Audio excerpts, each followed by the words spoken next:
அனைவருக்கும் வணக்கம். நான் ஜெகநாதன் கேடிவி ஸ்கூல்லேருந்து பேசுகிறேன். நம்ம சேனலில் சாட்டர்டே அப்படின்னு சொன்னால் ஒரு வீக்கெண்டு ஸ்பெஷல் இந்த வீக்கெண்டு நடந்தது, அடுத்த வீக் நடக்க போகிறது எல்லாமே ஹையர் எஜுகேஷன் மற்றும் கெரியர் சம்மந்தப்பட்ட தகவல் கொடுக்குறோம்.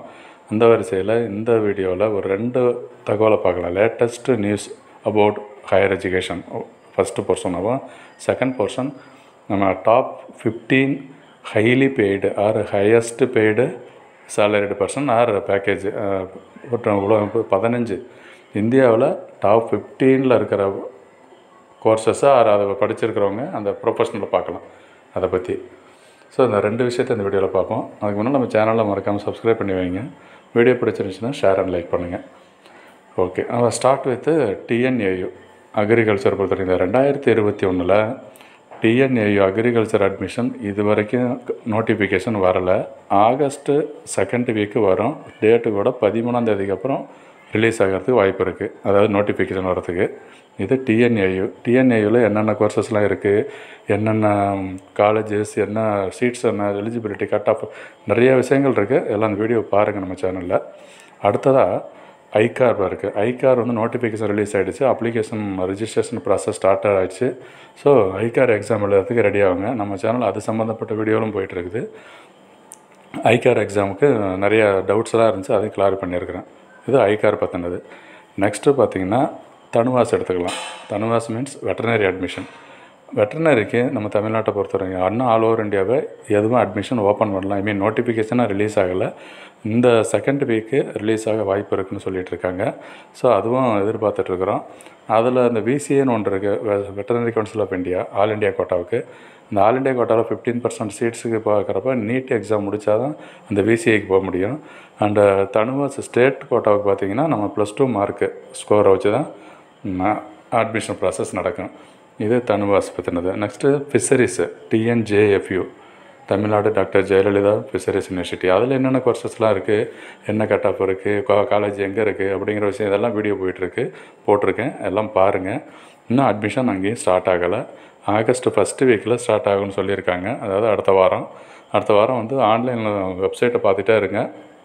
இது சம்மந்தப்பட்ட நான் டீனுக்கிட்ட இன்றைக்கி பேசிவிட்டு ஒரு வீடியோ போட்டிருந்தேன். டீனோட பேசுனது, காலேஜ் எப்படி இருக்கும், கோர்சஸ் எப்படி இருக்குது, கட் ஆஃப் எப்படி இருக்குது அப்படிங்கிற விஷயம் அவங்களும் தெளிவான பதில் சொல்லியிருந்தாங்க. அந்த வீடியோ உங்களுக்கு பாருங்கள். அடுத்து இது ஃபிஷரிஸில். நெக்ஸ்ட்டு பார்த்தோம்னா நீட்டு எல்லாத்துக்கும் சொல்ல தேவையில்லை. எல்லோரும் நீட்டோட ஆஸ்பிரண்ட்ஸில் இருக்கிறீங்க. நீட்டு செப்டம்பர் 21 யூஜிக்கு எக்ஸாம் நடக்க போகுது. அதை ரிஜிஸ்ட்ரேஷன் ப்ராசஸ் அப்ளிகேஷன் போயிட்டுருக்கு. ஸோ நீட்டு ஆஸ் யூஷுவல். இந்த அடுத்து பார்த்திங்கன்னா வேறு என்ன ஒன்று உங்களுக்கு சொல்கிறேன், டிஎன்ஏ இன்ஜினியரிங் அதுவும் ஸ்டார்ட் ஆகிடுச்சு அட்மிஷனு.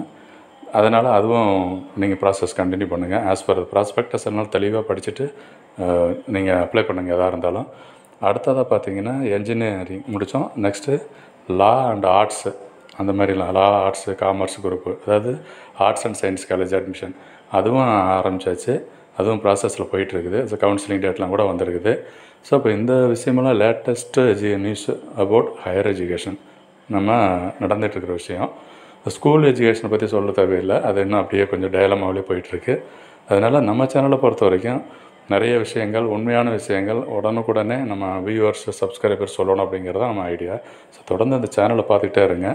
அடுத்த டாபிக் பார்த்திங்கன்னா டாப் 15 போஸ்ட்டு, டாப் 15 பர்சன்ஸ், அந்த ஹையஸ்ட் சேலரி, ஹையஸ்ட் பேக்கேஜ் ரேஷியோட இந்தியா, அந்த டாப்பிக்கில் இன்னொரு போர்ஷன் இருக்குது வீடியோ, அதையும் தொடர்ந்து பாருங்கள். மொத்தத்தில் இந்த வீடியோக்கள் தொடர்ந்து பார்த்திங்கன்னா ஸ்கிப் பண்ணாமல் ஜம்ப் பண்ண பார்த்திங்கன்னா தான் முழுசாக தெரிஞ்சுக்க முடியும். தேங்க்யூ. நம்ம சேனலில் இந்த top 15 highest paying jobs in India அப்படிங்கிற ஒரு டாப்பிக்கில் இந்த வருஷம் அப்படி படிச்சிருக்கிறவங்களுக்கு ஓவரால் ஒரு ஐடியா வேணும். என்ன சப்ஜெக்ட் இருக்குது, என்ன கோர்சஸ் இருக்குது, எந்த மாதிரி போஸ்ட்டுக்கு என்ன சேலரி இருக்குது, எது ஹையஸ்ட் பேயிங் ஜாப், இதெல்லாம் தெரிஞ்சுக்கிறதுக்காக தான் இந்த வீடியோ. ஸோ இதுக்கு முந்தினே பார்த்துருப்பீங்க லேட்டஸ்ட்டு நியூஸ் என்னன்னு சொல்லிட்டு. லேட்டஸ்ட் நியூஸ் மீன்ஸ் இன்றைக்கி என்னன்றது இந்த அதனுடைய கண்டினியூட்டி தான் இது. So top 15 highest paying jobs in India அப்படிங்கிற டாப்பிக்கில் பார்த்தோம்னா business management consultant or business analyst இதுதாங்க நம்பர் 1 பொசிஷனில் இருக்குது. அதாவது மேனேஜ்மெண்ட் கோர்ஸு, MBA, பிபிஏ முடித்த உடனே எம்பிஏ முடிக்கலாம். எம்பிஏக்கு அப்புறம் அதில் நான் பிஹெச்டி பண்ணுறதெல்லாம் இருக்குது. ஸோ மேனேஜ்மெண்ட் கோர்ஸ் பண்ணுறவங்களுக்கு தான் டாப் சேலரி. எவ்வளோ இருக்குது? Salary package 20 to 30 lakh rupees yearly as a fresher. இது வந்து ஒரு கம்பெனியில் இப்படி கொடுக்கலாம். எல்லாருக்குமே இந்த சேலரி இருக்குமா அப்படின்றது இருக்காது. பட் இது top most highest salary package தான் சொல்லியிருக்காங்க. ஓகேங்களா? MBA can help to get huge packages as a fresher. ஃப்ரெஷருக்கு இப்போ போகும்பொழுது குறைஞ்சது 15 லட்ச ரூபா வரைக்கும் எடுக்கிறாங்க. அப்படின்னா எம்பிஏ படிப்பு நல்லா இருக்குது. அதாவது பிபிஏ முடிச்சுட்டு நெக்ஸ்ட்டு எம்பிஏ படிக்கலாம். கரெக்டாக? எம்பிஏ முடித்தா தான் அதனோட வேல்யூ ஜாஸ்தி. அப்போ எங்கே படிக்கலாம்? இந்த top colleges in India, IIM, IIT, Delhi university, IIFT, இந்த மாதிரி நிறைய இன்ஸ்டியூட் இருக்குது. Qualification eligibility any bachelor degree இருந்துச்சுன்னா எம்பிஏ பண்ணலாம் இருக்குது. இது நம்பர் 1. So okay. நம்பர் 2ல் என்ன இருக்குது? டாக்டர்ஸ் ப்ரொஃபஷனல் வந்துட்டு நம்பர் 2. அவங்க வந்து ஏர்னிங் ஜாஸ்தி இருக்குது. அது எல்லாருக்கும் தெரிஞ்ச விஷயந்தான். Doctors R the most reputed and highly paid professionals.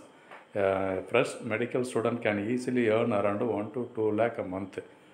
1 லட்சம்லேருந்து 2 லட்சம் வரைக்கும் பர் மந்த்துக்கு இப்போ ஏர்ன் பண்ண முடியும் டாக்டர் அப்படிங்கிறது. அவங்க இது எதை வச்சு சொல்கிறாங்கன்னா, ஜஸ்ட் ஒர்க் பண்ணுறது மட்டும் இல்லாமல் சொந்தமாக கிளினிக்கெலாம் ஃபார்மசி மாதிரி கன்சல்டன்சிலாம் வச்சு பண்ணுறாங்க இல்லையா, அதனால் ஹையஸ்ட் பே சேலரி வந்து ஜாஸ்தி. அவங்களோட இன்கம் ஜாஸ்தி இருக்குது. செகண்ட் பொசிஷனில் டாக்டர்ஸு.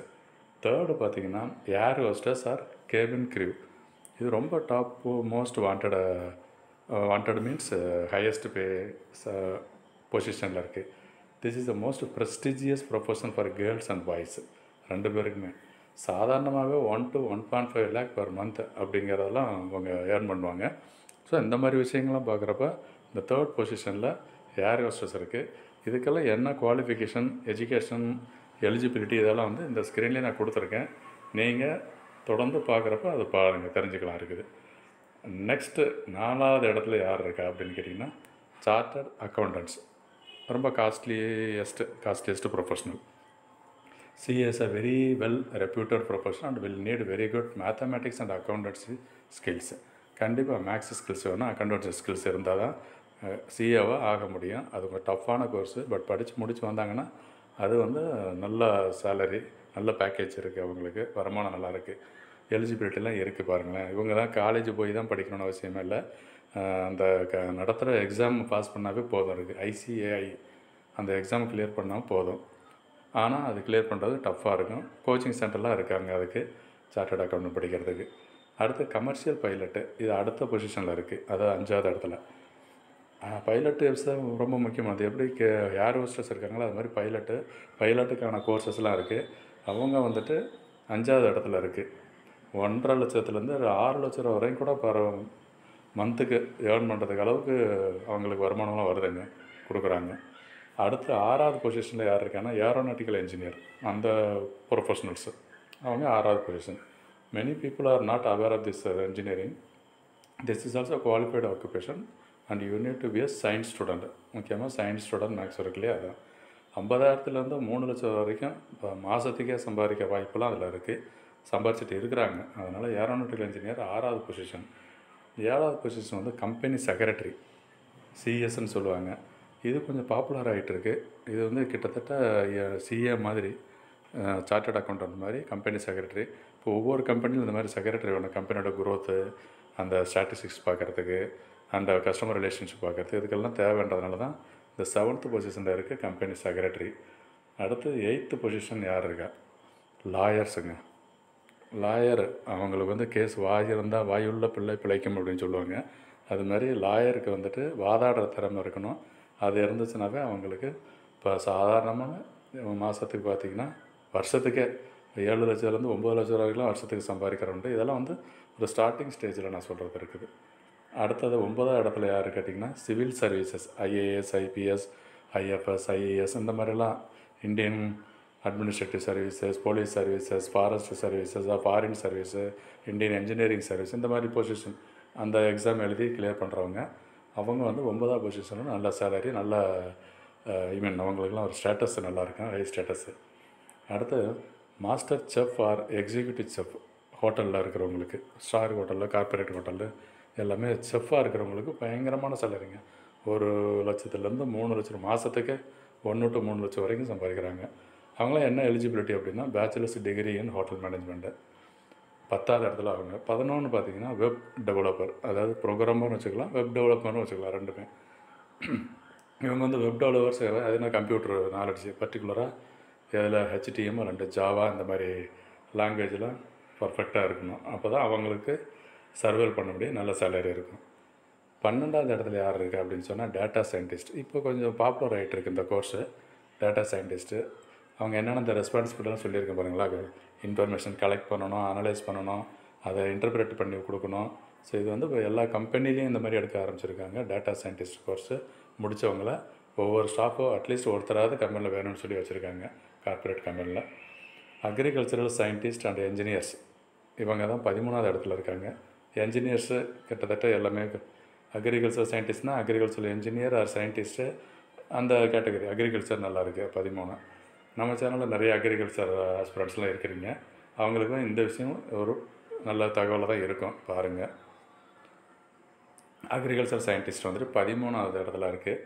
14ல் யார் இருக்கான்னு சொன்னால் மீடியா ப்ரொஃபஷனல்ஸ். மீடியானா ஒரு டிவி, ரேடியோ அண்டு அதில் ஒர்க் பண்ணுறவங்க, ப்ளஸ் இந்த சீரியல் ப்ரோக்ராம்லாம் பண்ணுறவங்க, இந்த மாதிரிலாம் இருக்காங்க. ஸோ மீடியா ப்ரொஃபஷனல்ஸ் அவங்க அந்த கேட்டகரி. நெக்ஸ்ட்டு பார்த்திங்கன்னா சாஃப்ட்வேர் இன்ஜினியர்ஸ் 15வது இடங்க. சாஃப்ட்வேர் இன்ஜினியர் அவங்களுக்கு சொல்ல தேவையில்லை, ஏற்கனவே அவங்களுக்கு தெரியும். 3லேருந்து 6 லட்சம் ரூபா வரைக்கும் ஸ்டார்டிங்லேயே வாய்ப்பு இருக்குது அவங்களுக்கு. ஸோ இந்த மாதிரி பொசிஷன்லாம் இது கொடுத்துருக்கிறது, இது ஒரு டேட்டா கலெக்ட் பண்ணி பேஸ்ட் ஆன் தட் இப்போ ஒரு கிட்டத்தட்ட ஒரு 5 வருஷம் டேட்டாவை கலெக்ட் பண்ணி பார்த்தேன். அதில் இந்த top 15 paid top 15 salary package இருக்கிறவங்க எல்லாருடைய லிஸ்ட்டு கொடுத்துருக்கேன். இது மட்டும்தானா அப்படின்னு சொன்னால் இன்னும் இடத்துலாம் இருக்காங்க. பட் அந்த டாப் 15 மட்டும் சொல்லியிருக்கேன். தொடர்ந்து நம்ம சேனலை பாருங்கள், மறக்காமல் சப்ஸ்கிரைப் பண்ணி வச்சுருந்தீங்கன்னா இந்த மாதிரி அப்டேட்ஸும் உங்களுக்கு வந்து சேரும். ப்ளஸ் வீடியோ பிடிச்சிருந்துச்சுன்னா உங்களுக்கு ஷேர் அண்ட் லைக் பண்ணுங்கள். தேங்க்யூ ஃபார் வாட்சிங் கேட் யூ ஸ்கோர்.